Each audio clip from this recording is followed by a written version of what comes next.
Voyons voir ce que tu nous caches.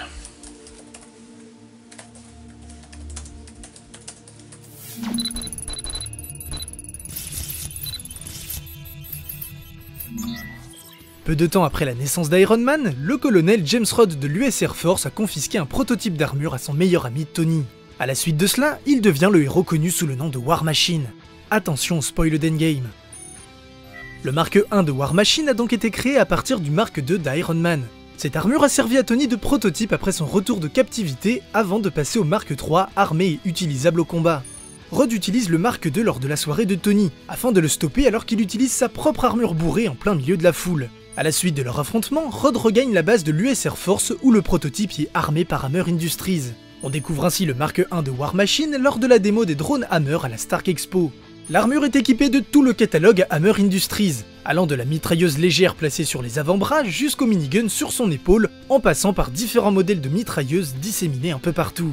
Ces nombreux éléments donnent d'ailleurs une apparence plutôt grossière à ce premier Mark. Les ajouts sont clairement visibles, comme par exemple les boulons présents au niveau des abdos ou des balles apparentes du minigun. Preuve que la technologie Hammer est loin d'être aussi aboutie que celle de Stark. De plus, toutes ces armes alourdissent le squelette d'origine, pas prévu pour ça, ce qui gêne le pilote dans ses mouvements. Lors de sa première utilisation, Rhodes subit le contrôle de Vanko avant d'être libéré par l'agent Romanoff. Après ça, il s'associe à Iron Man pour combattre les drones piratés par Vanko, puis Vanko lui-même. Ce dernier étant tué par le choc généré par les répulseurs des deux armures. Juste après la bataille de la Stark Expo, Tony reprend l'armure de Rhodes afin de récupérer son Mark 2. Le Mark 1 de War Machine s'inspire évidemment de l'armure du même nom dans les comics. A l'origine, War Machine est le nom du 16e modèle d'armure d'Iron Man, que Tony avait pensé pour être une véritable machine de guerre, d'où le nom. Ce modèle est apparu dans le 282e numéro d'Iron Man en juin 92. On y retrouve déjà l'apparence plus imposante, les canons sur les épaules, ainsi que le noir et gris propre à War Machine. Tony est très fier de cette armure, mais craint également son potentiel de destruction. Il crée enfin une deuxième version de ce modèle qu'il donne à Rhodes. Lorsque Tony récupère le Mark 1 de Hammer Industries, il en profite pour offrir à son ami le Mark 2 de War Machine, cette fois entièrement fabriqué à partir de technologie Stark. Cela se ressent énormément dans le visuel, puisque contrairement au Mark 1, les armes sont pensées pour s'intégrer à l'armure. Le canon à l'épaule est également monté sur un système de pivot lui permettant de changer de côté à sa guise. De manière générale, l'armure a une apparence beaucoup plus épurée que la précédente, tout en gardant un côté plus imposant que celle d'Iron Man. Cet aspect tank de l'armure est dû à une conception très anguleuse des pièces qui la composent, contrairement à celle d'Iron Man qui utilise beaucoup de courbes et semble donc plus fine et aérodynamique. Le Mark 2 de War Machine inspirera ensuite Tony pour deux marques de son Iron Legion après la bataille de New York. Casanova le Mark 18 pour ses bras et ses jambes, et Hot Rod le Mark 22 à qui il donne son plastron. J'ai d'abord pensé que ces deux armures avaient servi de prototype pour War Machine, mais c'est en fait l'inverse. Ce nouveau Mark est également pensé pour Rhodey, ne serait-ce qu'au niveau de la taille, mais aussi et surtout pour le réacteur arc. Celui du Mark 1 étant initialement configuré pour le cœur artificiel de Tony, l'armure imposait donc des conditions extrêmes au cœur humain de Rhodes. Une fois en possession de cette nouvelle armure, le colonel de l'US Air Force a effectué de nombreuses missions à travers le monde pour le compte du gouvernement américain. Il finit même par retrouver la piste de la communauté des 10 anneaux avant d'affronter un char équipé de la technologie Hammer en Chine. Une mission à l'origine de la fameuse histoire du char lors de la soirée organisée par les Avengers, et qui a eu lieu en même temps que la bataille de New York. Pour l'anecdote, Rhodes est arrivé après les combats, mais il a tout de même eu le temps de rejoindre l'équipe au resto de shawarma.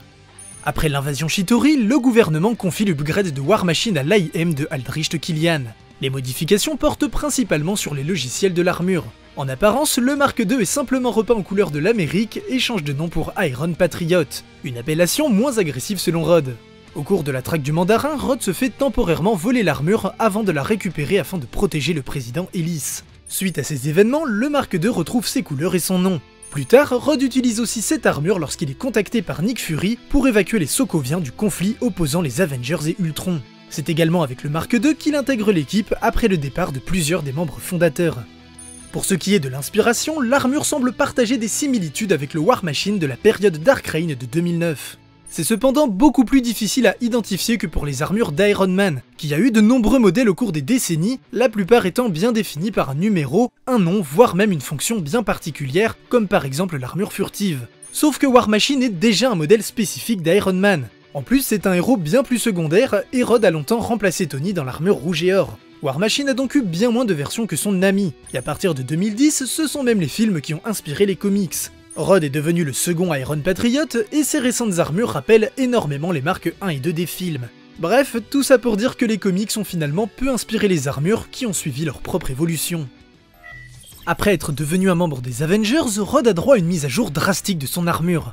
Cette nouvelle armure reprend le concept de la précédente mais en beaucoup plus imposante avec notamment son plastron bien plus massif. On constate également qu'elle est encore plus carrée et anguleuse, ce qui contraste d'autant plus avec le 46e marque d'Iron Man et son aspect organique. La conception des armures est d'ailleurs pensée pour que celle d'Iron Man évoque une Ferrari et celle de War Machine un tank. Le réacteur devient cette fois hexagonal et on peut remarquer des inscriptions sur le plastron qui correspondent au nombre de robots Ultron abattus par Rhodes lors de la bataille en Sokovie. Ce troisième marque ne fait pas exception, il est équipé d'une arme amovible dans le dos encore plus perfectionnée, une arme d'épaule à double canon. Pour le reste, l'armure est une véritable artillerie mobile. Canon sonique dans les poings, lance-grenades au poignet, 2 mitrailleuses sur les avant-bras, des mitrailleuses compactes et rétractables au niveau des hanches, ainsi qu'une matraque étourdissante. Tout ça ajouté à un endosquelette en titane chromé et acier équipé de capteurs de pression à l'abdomen et de répulseurs 3ème génération dans les mains et aux pieds. En résumé, un joli condensé de technologie Stark. Tony a fabriqué le Mark III après les événements de Sokovie, probablement pour répondre au nouveau genre de menaces auxquelles sont confrontés les Avengers dont Rhodes fait maintenant partie. Malheureusement, cette armure lui servira également à combattre ses amis et alliés en prenant position pour le camp de Tony. Le Mark III est finalement rendu inutilisable lorsque Vision touche par erreur le réacteur arc de l'armure et que Rhodes s'écrase au sol. Cet incident conduisant à la paralysie des jambes de Rhodes. Le Mark IV prend logiquement la suite du troisième. Il est encore plus massif et anguleux que ce dernier. Le réacteur adopte une forme pentagonale, et le gris et le noir traditionnels de l'armure sont additionnés à un effet de peinture militaire rappelant des motifs de camouflage. Et puis surtout, le canon épaule n'est plus visible mais rétracté dans le dos. On remarque d'ailleurs la présence de 2 imposants compartiments sur les épaules remplis d'armes en tout genre. En plus du canon, l'arrière de l'armure dissimule différents types d'armes lourdes telles que des lance-roquettes ou des bombes. Tous ces compartiments peuvent être déployés pour permettre à Rhodes d'augmenter sa puissance de feu. On voit clairement que ce 4ème marque est fait pour la destruction massive. Au vu du contexte, cette évolution semble répondre à plusieurs besoins. Déjà celui de pouvoir se déplacer. L'armure est probablement plus imposante car elle inclut le dispositif qui permet à Rhodes de marcher malgré sa paralysie. De plus, avec la scission de l'équipe, War Machine compte parmi les derniers Avengers officiels avec Iron Man et Vision. Les héros avaient donc besoin de plus de puissance pour pallier à l'éclaircissement des rangs. Le Mark IV est principalement vu lors de la bataille du Wakanda contre les hordes de Thanos et le Titanfall lui-même. Il est également utilisé lors de la mission pour aller tuer Thanos. Le Mark V n'a pratiquement pas été vu. Je suppose qu'il s'agit de l'armure utilisée par Rhodes après la mort de Thanos en 2018 et qui a été remplacée par le Mark VI avant 2023. Le seul visuel disponible laisse penser que ce Mark est moins volumineux que le précédent et se rapproche plus du Mark III avec son réacteur hexagonal tout en étant équipé des armements du 4 au dos. Le Mark VI est l'armure utilisée par Rhodes en 2023. Son apparence est beaucoup plus épurée que les précédentes et semble plus fine au point de se rapprocher du Mark II. On remarque d'ailleurs le retour de l'arme à l'épaule apparente avec un triple canon. L'apparence plus épurée est due à une conception de l'armure moins anguleuse et donc plus arrondie, notamment au niveau du plastron qui conserve cependant un cœur hexagonal. Ce Mark semble moins lourdement armé que les précédents, soit parce que les armes sont mieux dissimulées grâce aux nouvelles avancées de Stark, soit parce qu'il y en a effectivement moins. Ce qui pourrait se comprendre, car depuis Thanos il y a 5 ans, l'équipe n'a plus affronté de grosses menaces planétaires de ce niveau. Rhodes se sert également de cette armure pour son voyage temporel en 2014 sur Morag. Elle est ensuite fortement endommagée lors de l'explosion du QG, au point que Rhodes doit s'en évacuer. Rhodes remplace ensuite le Mark VI pratiquement immédiatement par le Mark VII, ou en tout cas ce que je suppose être le Mark VII, puisqu'on ne voit pas vraiment son numéro. Les premiers visuels laissaient d'ailleurs apparaître le numéro 6. Au vu du design, il pourrait s'agir d'une armure spéciale, notamment le War Destroyer du jeu Marvel vs Capcom. En effet, elle tranche radicalement avec les 6 précédentes versions de War Machine. L'armure est considérablement plus imposante et arbore un design agressif avec une apparence très mécanique et anguleuse. On distingue également un énorme canon sur l'épaule et on imagine qu'elle est dotée de tout un tas d'armes de destruction. Au point que le plastron comporte 3 réacteurs arc tant ce mastodonte doit demander de l'énergie pour être utilisé. War Machine ne semble n'avoir jamais aussi bien porté son nom. On constate également qu'elle abandonne le noir et gris au profit du rouge et bleu rappelant la version Iron Patriot du Mark II.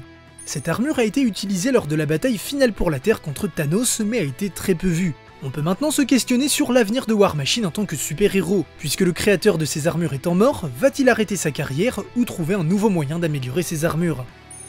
Voici donc les 7 armures de War Machine portées par Rhodes.